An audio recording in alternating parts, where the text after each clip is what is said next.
Tudo se inicia com Augusto ao lado do corpo de Ezequiel, com uma expressão de desespero.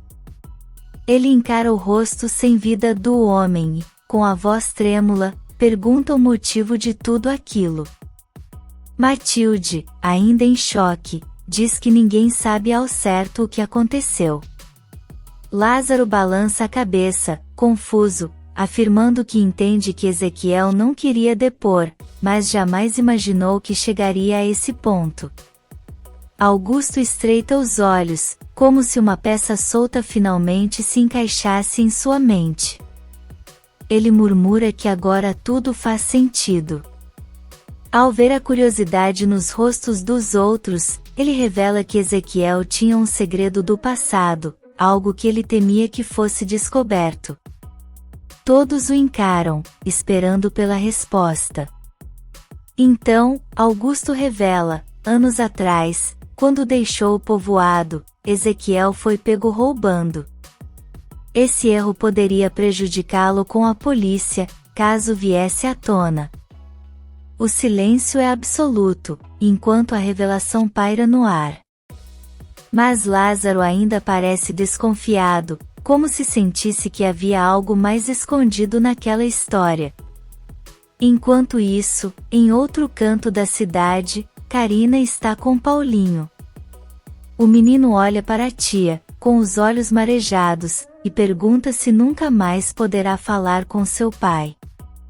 Carina acaricia os cabelos dele e responde com ternura que sim, que poderá falar com ele sempre que quiser, porque seu pai estará no céu ouvindo. Ela incentiva o menino a juntar as mãos e pedir para que Ezequiel cuide dela, dele e de Luz. Paulinho hesita, mas logo fecha os olhos e faz sua prece silenciosa. Emocionada, Carina o envolve em um abraço apertado. De repente, um grito corta o ar. Alzira chega correndo ao local onde o corpo de Ezequiel está coberto por um pano. Em desespero, ela exige vê-lo. Os homens, hesitantes, abrem a capa. Ao confirmar a identidade do marido, Alzira se desfaz em lágrimas, soluçando incontrolavelmente. Sua voz embargada ecoa na noite. Ele não tinha o direito de fazer isso. Matilde tenta acalmá-la, dizendo que deve haver um motivo. Manuela hesita, prestes a contar o que Augusto revelou, mas Lázaro se adianta, decidido a dizer a verdade. Ele encara Alzira e conta sobre a acusação de Augusto, de que Ezequiel já foi preso por roubo e temia ser descoberto. Mas Alzira nega veementemente. Ela garante que isso não é verdade. Augusto insiste, dizendo que sim, e que Ezequiel admitiu o crime para Jerônimo. Neste momento, Carlos franze o senho e questiona Augusto, se ele sabia disso, por que o contratou? Augusto suspira e responde que Ezequiel era apenas um jovem quando errou, e que todo mundo merece uma segunda chance. Durante todos os anos que trabalhou com ele, nunca deu motivos para desconfiança.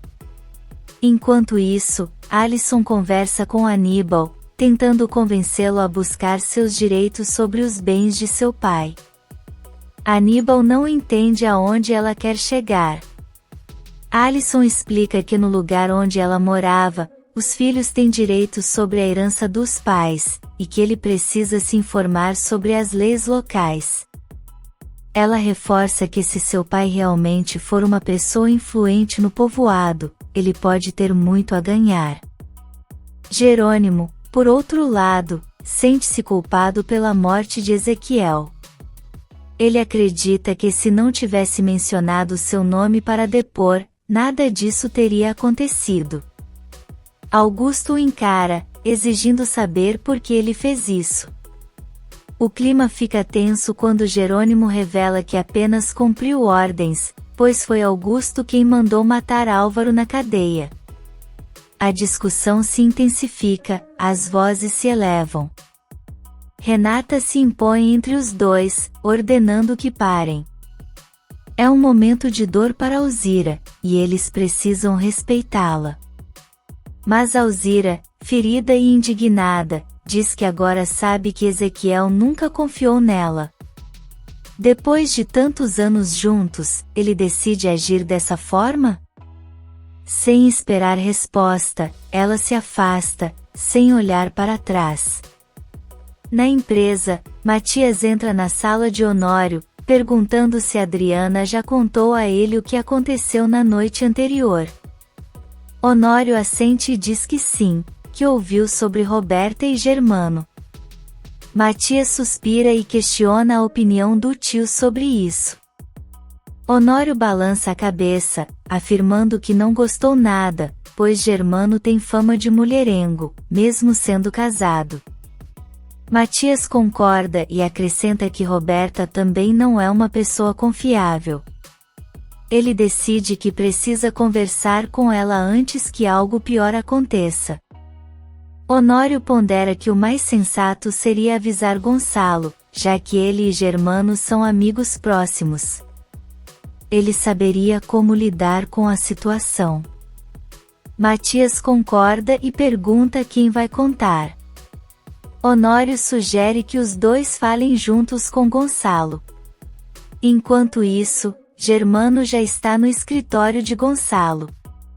Com um tom cauteloso, ele diz que preferiu contar pessoalmente antes que a história chegasse aos ouvidos do amigo de forma distorcida. Ele explica que convidou Roberta para jantar, pois percebeu que ela não estava muito envolvida na empresa e achou que seria bom se aproximar. Gonçalo, desconfiado, pergunta por que ele está explicando isso tão detalhadamente. Germano então revela que Matias e Adriana os viram juntos e que ele chegou a convidá-los para se sentarem à mesa, para mostrar que não havia nada demais. Ele ainda argumenta que Roberta é uma jovem sensível e que precisa do apoio da família. Todos merecem uma segunda chance. Após um momento de reflexão, Gonçalo parece concordar. Enquanto isso, em outro ambiente, Inês conversa com Regina. Ela expressa sua preocupação de que Constanza possa pensar que ela é fofoqueira. Regina, porém, garante que Inês tem a responsabilidade de manter tudo transparente na fundação. Nesse momento, o telefone toca. Regina sorri e diz que é a primeira ligação oficial para a fundação de Inês. Animada, Inês atende a chamada, cheia de expectativa. Enquanto isso, na cozinha, Corina está aprendendo a cozinhar com Constanza. Entre uma receita e outra, Corina pergunta quanto tempo ainda levará para se tornar uma cozinheira de verdade. Constanza observa e diz que se continuar se dedicando, em um mês estará pronta. Mas Corina faz uma careta e diz que é tempo demais. Constanza, intrigada, pergunta por que tanta pressa. Corina suspira e admite que precisa de um emprego logo, pois não tem mais dinheiro para pagar o aluguel do quarto onde mora. Sem hesitar, Constanza se oferece para emprestar o dinheiro, garantindo que ela pode devolver assim que conseguir um trabalho.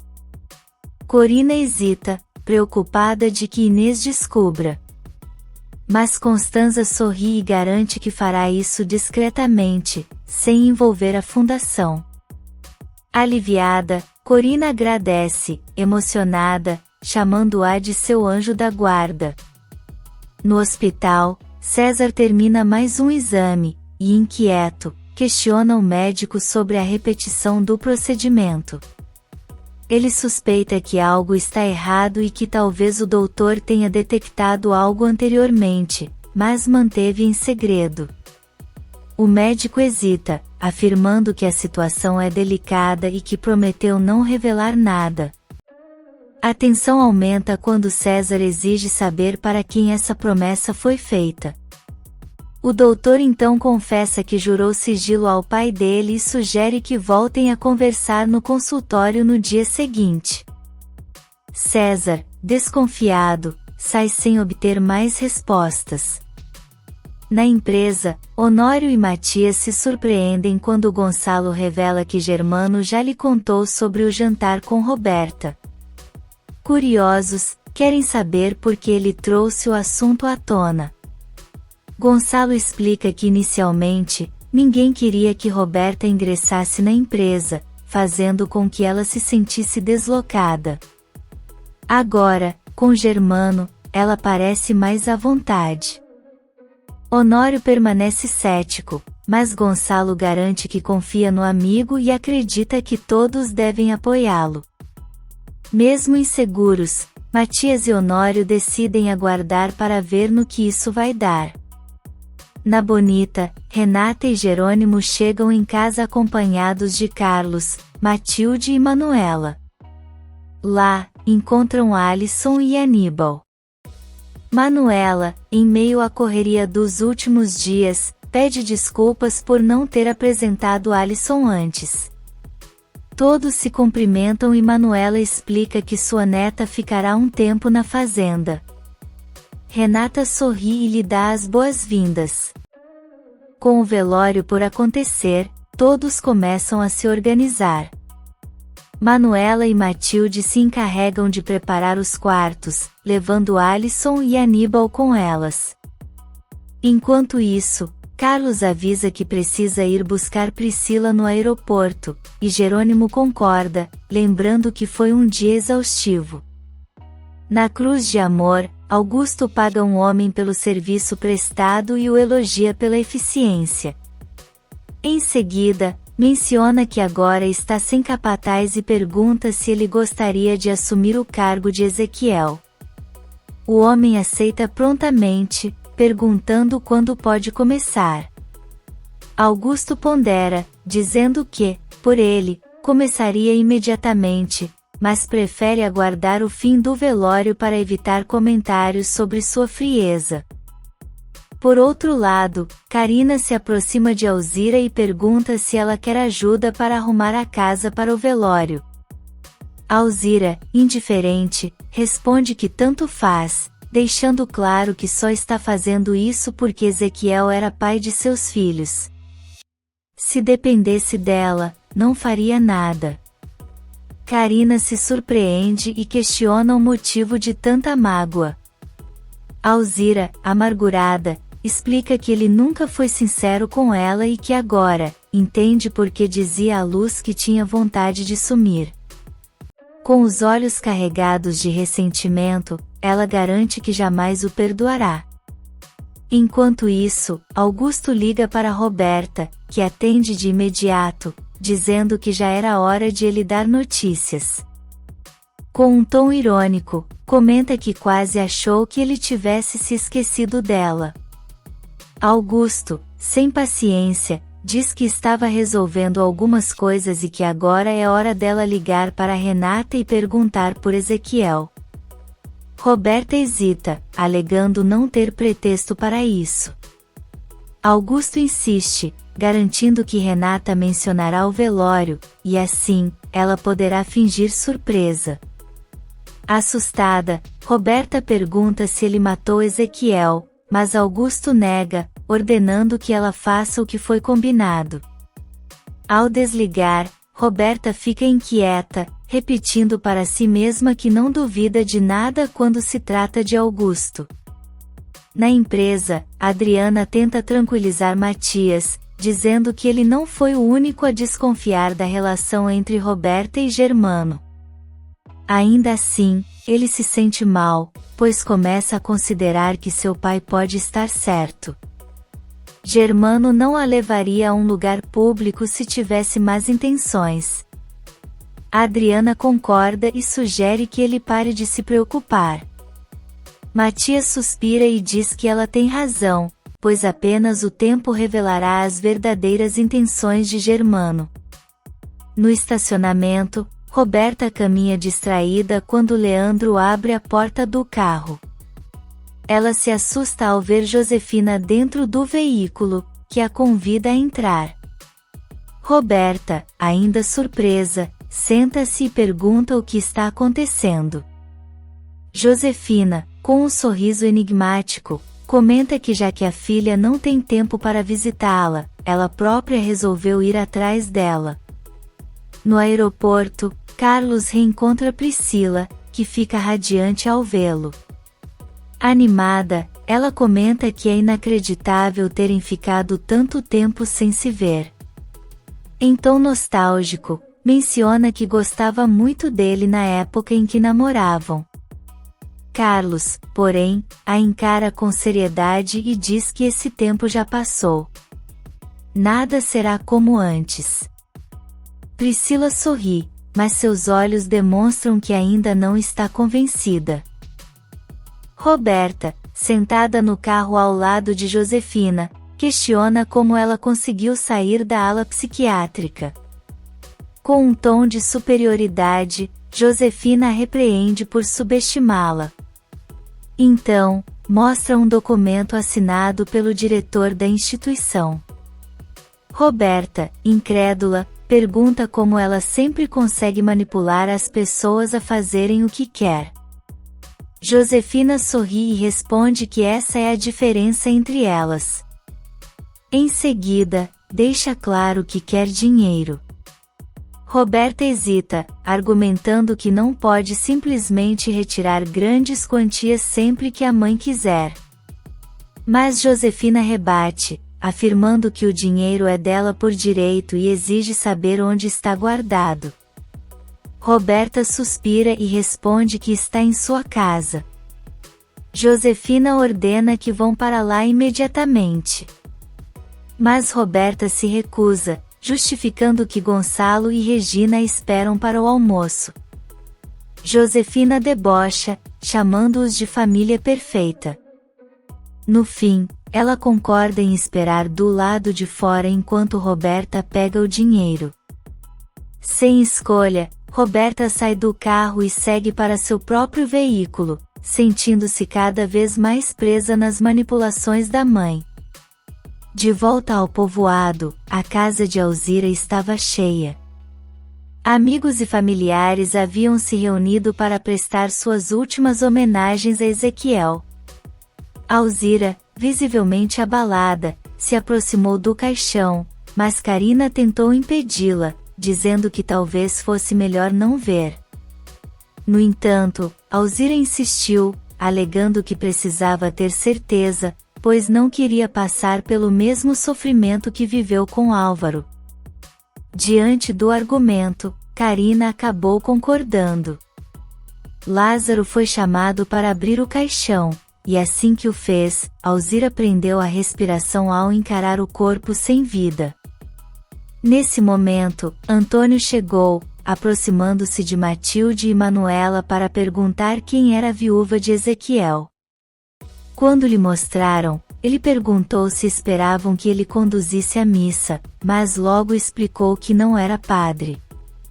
Manuela então pediu que, pelo menos, fizesse uma oração.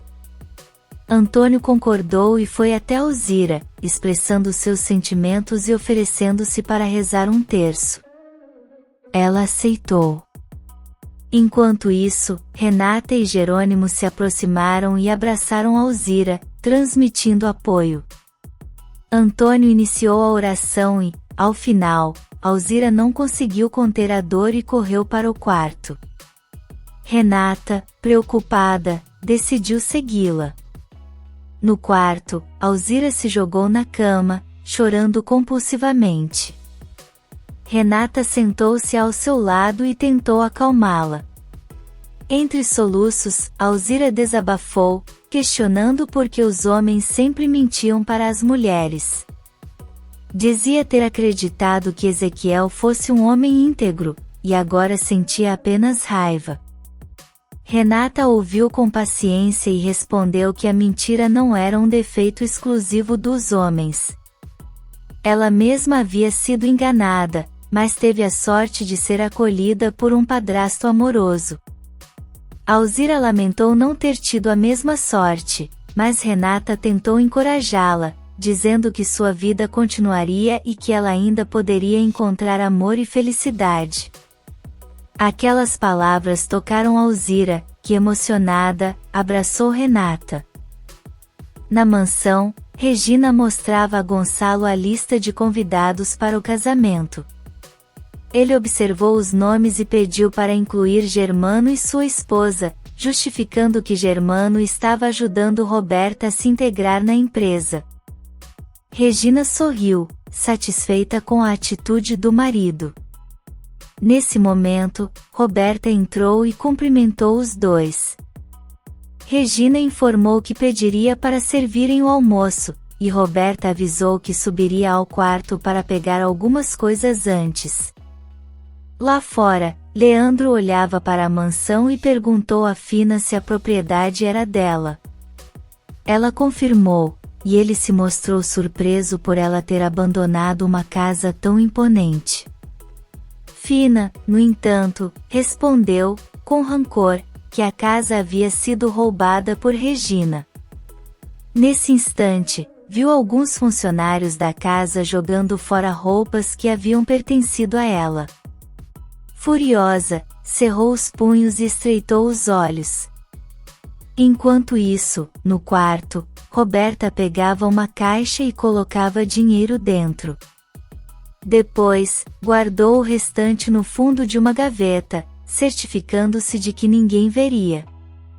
De volta ao velório, Augusto chegou, trazendo consigo seus homens, que carregavam uma grande coroa de flores. Ele se aproximou de Alzira, e com um tom aparentemente solidário, disse que ela não precisava se preocupar com o futuro. Garantiu que seus filhos teriam acesso aos estudos até atingirem a maioridade e que ela receberia um valor mensal equivalente ao salário de Ezequiel como pensão. Jerônimo, desconfiado, virou-se para Renata e perguntou que tipo de encenação era aquela. Renata, no entanto, acreditava que Augusto estava apenas tentando ajudar. Mas Jerônimo não se convenceu. Se Augusto estivesse realmente preocupado, teria feito tudo isso em particular, e não diante de todos. Enquanto isso, Antônio se aproximou de Paulinho para consolá-lo. Alzira, incapaz de conter a dor, deitou-se sobre o caixão e chorou. Na mansão, Regina chamou Roberta para o almoço, mas ela respondeu que precisava entregar um presente para Serena antes. Gonçalo insistiu para que ela comesse com eles, mas Roberta alegou estar com pressa e saiu rapidamente. Regina permaneceu na sala, observando a filha sair, desconfiada de sua pressa. Do lado de fora, Leandro começou a ficar impaciente com a demora de Roberta. Fina, no entanto, disse que precisavam esperar. Pouco depois, Roberta apareceu, entregando o dinheiro. A empregada da casa, que passava por perto, viu Josefina dentro do carro e arregalou os olhos. Sem pensar duas vezes, correu para dentro da casa. Josefina, sem se importar, pegou o dinheiro e disse a Roberta que voltaria a procurá-la sempre que precisasse. Antes de partir, declarou seu amor pela filha, mas Roberta apenas cerrou os dentes, furiosa com toda aquela situação. Se você quer saber o que vem por aí, inscreva-se no canal e deixe seu like.